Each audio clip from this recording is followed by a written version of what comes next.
Hello guys, welcome to আমাদের Irfan enemy TV.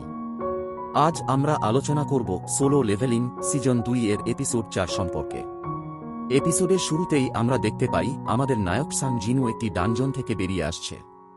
সে ভাবছে কিভাবে এলিক্সির অফ লাইফ তৈরির জন্য প্রয়োজনীয় দুটি আইটেম সে ইতিমধ্যে সংগ্রহ করেছে। এখন তার দরকার শুধু একটি আইটেম, যেটি হল পিউরিফাইড ডেমন ব্লাড। এটি পেতে হলে তাকে তার লেভেল অবিরাম বাড়াতে হবে, যাতে সে ডানজনের শেষ ফ্লোরে গিয়ে আইটেমটি সংগ্রহ করতে পারে। তবে জিনু জানে, তার লেভেল যদি এভাবে বাড়তেই থাকে তাহলে সারা বিশ্বের সামনে তার শক্তি লুকিয়ে রাখা অসম্ভব হয়ে পড়বে। তাই তাকে তার র্যাঙ্ক পুনর্মূল্যায়ন করতেই হবে এবং সবাইকে দেখাতে হবে সে আসলে কোন র্যাঙ্কের হান্টার। জিনু আর দেরি না করে রিভ্যালুয়েশনের জন্য চলে যায়। রিভ্যালুয়েশন সেন্টারে একজন ব্যক্তি সবার লেভেল চেক করছিলেন, যিনি হোয়াইট টাইগার গিল্ডের সদস্য ইয়েনিয়েন। জিনুকে দেখে তিনি তৎক্ষণাৎ হোয়াইট টাইগার গিল্ডের প্রধান বেক ইয়ানকে ফোন করেন। বেক ইয়ানও খবর পাওয়া মাত্রই সেখানে ছুটে আসেন। এদিকে জিনু রিভ্যালুয়েশনের লাইনে দাঁড়িয়ে প্রস্তুতি নিচ্ছে। পাশে দুজন লোক কথা বলছিল। তাদের একজন বলে, আরে ভাই, চিন্তা করিস না, এটা তো শুধু রিভ্যালুয়েশন। যদি ডি র্যাঙ্ক বা তার উপরে থাকিস তাহলে কোনো সমস্যা নেই, তোর পরিবারকে তুই সহজেই খাওয়াতে পারবি। জিনু তাদের কথা শুনে ভাবতে থাকে কিভাবে একসময় সেও একজন ই র্যাঙ্ক হান্টার ছিল। যখন জিনু রিভ্যালুয়েশন রুমে প্রবেশ করে, তাকে একটি ম্যাজিক ক্রিস্টাল বলের উপর হাত রাখতে বলা হয়, কিন্তু মেশিন তার শক্তি মাপতে ব্যর্থ হয়। ফ্যাসিলিটি ডিরেক্টর এসে দেখেন এটি কোনো যান্ত্রিক ত্রুটি নয়, বরং জিনুয়ের ম্যাজিক পাওয়ার এতটাই বেশি যে মেশিন তার সীমা ছাড়িয়ে যায়। এর অর্থ জিনু দেশের 10ম এস র্যাঙ্ক হান্টার হতে চলেছে। দৃশ্যপট পরিবর্তিত হয় এবং আমরা দেখি মিস্টার জিনচুল এবং চই আইল্যান্ডের পিঁপড়া সম্পর্কে আলোচনা করছেন। তারা পিঁপড়ার অ্যানাটমিক্যাল এবং বোন স্ট্রাকচার নিয়ে কথা বলছিলেন। জিনচুল বলেন, সম্পূর্ণ সিদ্ধান্তে পৌঁছাতে তাদের আরও সময় লাগবে। তখন চই রেড গেট ইনসিডেন্ট সম্পর্কে জিজ্ঞাসা করেন, যেখানে জিনু জড়িত ছিল। চই জানতে চান হোয়াইট টাইগার গিল্ডের কে ছিল যে রেজিস্টার্ড না হয়েও গেট থেকে কয়েকজনকে বের করে এনেছিল। মূলত চই জিনু সম্পর্কে জানতে চেয়েছিলেন। জিনচুল এই প্রশ্ন এড়িয়ে যান এবং বলেন তার কাছে পূর্ণ তথ্য নেই, কারণ তিনি নিজেও অনেক আগেই সেখান থেকে বেরিয়ে এসেছিলেন। এমন সময় জিনচুল এবং চই পাশের বিল্ডিং থেকে একটি আওয়াজ শুনতে পান এবং তারা সেদিকে এগিয়ে যান। অন্যদিকে ইয়ান জিনুয়ের দিকে তাকিয়ে থাকে। সে ফ্যাসিলিটি ডিরেক্টরের সাথে জিনুয়ের লাইসেন্স আপগ্রেডের বিষয়ে কথা বলছিল। তখন সেখানে হান্টার্স গিল্ডের প্রধান চই এবং জিনচুল উপস্থিত হন।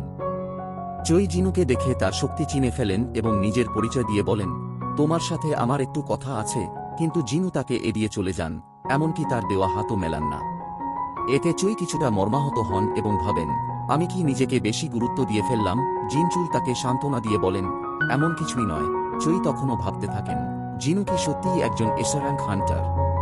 এর কিছুক্ষণ পর জিনু সেখান থেকে কোনো চিহ্ন না রেখে অদৃশ্য হয়ে যান।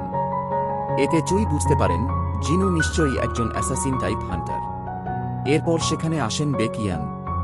তাকে দেখে চই নিশ্চিত হন জিনু অবশ্যই একজন এস র্যাঙ্ক হান্টার এবং রেড গেট ইনসিডেন্টের সমাধানকারী। অন্যদিকে বেক ইয়ান ভাবেন পুরো পৃথিবী জিনু সম্পর্কে জানতে পারবে, কিন্তু চুই যেন না জানে। কারণ চুই যদি জানতে পারেন যে জিনু একজন এস র্যাঙ্ক হান্টার, তাহলে তিনি যে কোনো উপায়ে জিনুকে তার গিল্ডে যোগ করাতে চাইবেন। পরবর্তী দৃশ্যে জিনু তার মায়ের পাশে বসে ভাবছেন কিভাবে তিনি তার মায়ের জন্য ওষুধ তৈরি করবেন। তিনি গেট থেকে বেরিয়ে বাগানে দাঁড়ান। সেখানে তার সাথে দেখা হয় জিনচুলের। জিনচুল বলেন, আমরা অনেক হান্টার এবং ক্রিমিনালের উপর নজর রাখি। জিনু জিজ্ঞাসা করেন, তাহলে কি তুমি আমার উপরও নজর রেখেছ? জিনচুল উত্তর দেন, না না, তেমন কিছুই না। তবে একজন অত্যন্ত গুরুত্বপূর্ণ ব্যক্তি তোমার সাথে দেখা করতে চান। পরে জানা যায় সেই ব্যক্তি আর কেউ নন, হান্টার্স অ্যাসোসিয়েশনের প্রধান গো গুনহি। তিনি দেশের প্রথম এস র্যাঙ্ক হান্টার।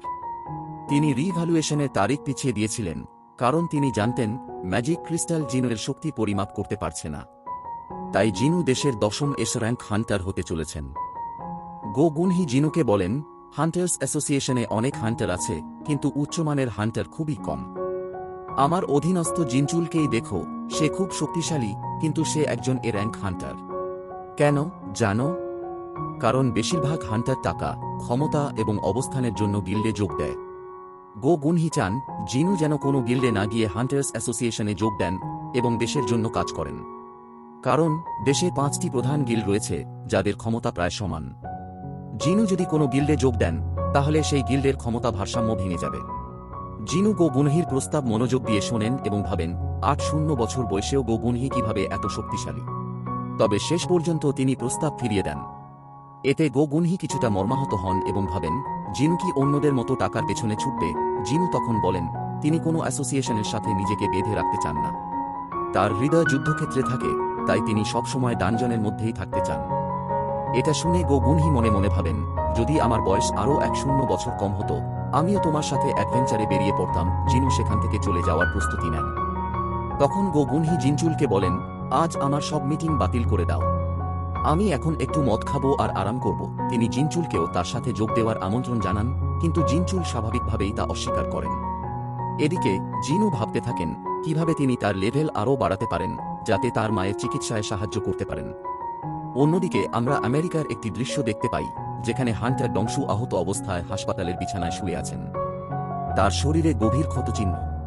তার সাথে দেখা করতে আসেন ডেপুটি ডিরেক্টর। তাকে জানানো হয় এই ঘটনার পেছনে সং সেকেন্ড নামে এক রহস্যময় ব্যক্তি রয়েছেন যাকে ম্যাজিক্যাল বিস্ট হিসেবে ধরা হচ্ছে, কিন্তু আমরা জানি তিনি আসলে শাং জিনুয়ের বাবা। ডেপুটি ডিরেক্টর নিশ্চিত করতে চান এই ব্যক্তি কি সত্যিই ম্যাজিক্যাল বিস্ট নাকি মানুষ। ডংশু উত্তর দেন কোনো সাধারণ মানুষ এত শক্তিশালী হতে পারে না, সে নিশ্চিতভাবে একটি ম্যাজিক্যাল বিস্ট। ডেপুটি ডিরেক্টর চলে গেলে ডংশু ভাবতে থাকেন শাং তাকে বলেছিলেন যদি সে তার পরিবারের দিকে তাকায় তাহলে তার অবস্থা খুব খারাপ করে দেবেন। তখন তিনি তাকে এমন মৃত্যুর ভয় দেখিয়েছিলেন যা ডংশু আগে কখনো অনুভব করেননি। তাই ডংশু এখন একটি শক্তিশালী আর্টিফ্যাক্ট চান যা এতটাই ক্ষমতাশালী হবে যে তিনি শাংয়ের উপর পাল্টা আক্রমণ চালাতে পারবেন।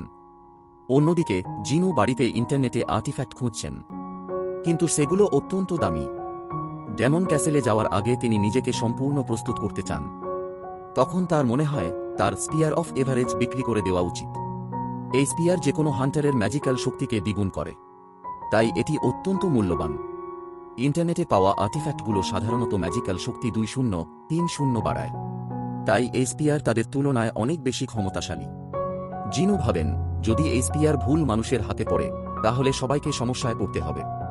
আরও বড় কথা, যদি একজন ইর্যাঙ্ক হান্টার এই আর্টিফ্যাক্ট নিয়ে আসেন তাহলে তা খুবই সন্দেহজনক হবে। তখন জিনু দেখেন একটি জায়গায় রিক্রুটমেন্ট চলছে। তিনি সিদ্ধান্ত নেন সেখানে কাজ শুরু করবেন। এরপর আমরা দেখি গো গুনহি জিনুয়ের প্রোফাইল পরীক্ষা করছেন। তিনি ভাবেন একসময় জিনু এতটাই দুর্বল ছিলেন যে হাসপাতালে ঘোরাঘুরি ছিল তার রুটিন, কিন্তু আজ তিনি কতটা শক্তিশালী হয়ে উঠেছেন। জিনচুল গো গুনহিকে জানান জিনু হান্টার্স গিল্ডের একটি রেড মিশনে যোগ দিয়েছেন। এটা শুনে গো গুনহি কিছুটা দুঃখ পান এবং ভাবেন হয়তো জয়নিং বোনাসের লোভে তিনি যোগ দিয়েছেন। কিন্তু তখন তারা জানতে পারেন জিনু কোনো গিল্ডে নয়, বরং একটি মাইনিং টিমে যোগ দিয়েছেন। এখানে মাইনার বলতে বোঝানো হয়েছে তাদের যারা ডানজন থেকে ম্যাজিক ক্রিস্টাল উত্তোলন করেন। পরের দিন অর্থাৎ রেডের দিন মাইনিং টিমের লিডার জিনুকে তার কাজের দায়িত্ব বুঝিয়ে দেন। আমরা জানতে পারি এই টিম ম্যাজিক্যাল বিস্টের উপর আক্রমণ করে, কিন্তু তাদের মারে না, বরং সাসপেন্ডেড অবস্থায় রাখে। তারপর মাইনার টিম এসে প্রয়োজনীয় জিনিসপত্র সংগ্রহ করে। এখানে আমরা চুইকেও দেখতে পাই, যিনি একজন শক্তিশালী এসো র্যাঙ্ক হান্টার। তিনি তার অসাধারণ ফায়ার অ্যাটাক ব্যবহার করে প্রতিপক্ষকে সহজেই ধ্বংস করে দেন। ট্যাঙ্কাররা বাকি আগুন সামলে নেন এবং কোনো দয়া না দেখিয়ে সমস্ত ম্যাজিক্যাল বিস্টকে ধ্বংস করে ফেলেন। এমন সময় একটি মেয়েকে দেখা যায় যিনি তার নাকে রুমাল চেপে ভেতরে প্রবেশ করছেন। ঠিক তখনই বাইরে বেরিয়ে আসেন চই। এই দৃশ্য দেখে জিনু হতবাক হয়ে যান। তিনি ভাবেন এই হান্টার তো অত্যন্ত শক্তিশালী, তার উপস্থিতি আমি আগেও অনুভব করেছিলাম। এরপর হান্টার্স গিল্ডের সেকেন্ড ইন কমান্ড বাইরে বেরিয়ে আসেন। আমরা জানতে পারি তিনি আর কেউ নন, দেশের নবম এসো র্যাঙ্ক হান্টার ডান্সার চোহেন। তার শক্তি দেখে জিনু মনে মনে ভাবেন এটা তো সত্যিই ভয়ঙ্কর। পৃথিবীতে কয়েকজনের মধ্যেই এমন শক্তি আছে। চোহেন জিনুকে লক্ষ্য করেন, কিন্তু গন্ধ ভালো না লাগায় তিনি দ্রুত বেরিয়ে যান। এটা দেখে জিনু ভাবেন ওয়াও, মেয়েটি সত্যিই অনেক পর্যবেক্ষণশীল। এরপর তিনি ডানজনের আরও গভীরে যান এবং এরভ্যাঙ্ক ডানজনের বসকে দেখতে পান। এটি অত্যন্ত শক্তিশালী, এমনকি তার ডেমন ক্যাসেলের বসের চেয়েও বেশি। জিনু তার সাথে লড়তে চান, কিন্তু আমরা জানি এই বস এখনও মারা যায়নি, বরং তাকে অস্থায়ীভাবে আটকানো হয়েছে। সবাই পিছন থেকে জিনুকে দেখে মজা নিচ্ছিল, কারণ তিনি একজন ইরজ্যাঙ্ক হান্টার। এক ব্যক্তি তার সাথে ভুল করে লড়াই করার চেষ্টা করেন, কিন্তু জিনু তার ভয়ঙ্কর দৃষ্টি দিয়ে তাকে তাড়িয়ে দেন। জিনুয়ের শক্তি দেখে সবাই হতবাক হয়ে যায়, কারণ একজন ইরজ্যাঙ্ক হান্টার হওয়া সত্ত্বেও তার শক্তি ছিল অবিশ্বাস্য।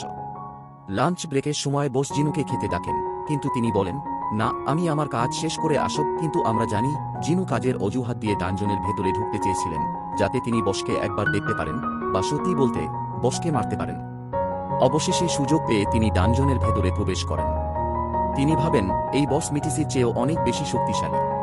আমার এর সাথে লড়াই করা উচিত নয়, কারণ আমি যদি বসকে হারাই পুরো ডানজন ধসে পড়বে। আর এখানে যারা মাইনিং করছে তাদের কাজ অসম্পূর্ণ থেকে যাবে। তবুও তিনি নিজেকে সামলাতে পারেন না। এত শক্তিশালী বসের সাথে লড়াই করার ইচ্ছা তাকে পেয়ে বসে। পরবর্তী এপিসোডটি দেখার জন্য চ্যানেলটিকে সাবস্ক্রাইব করতে ভুলবেন না। ভিডিওটি ভালো লাগলে একটা লাইক, কমেন্ট এবং শেয়ার করতে ভুলবেন না। তাহলে দেখা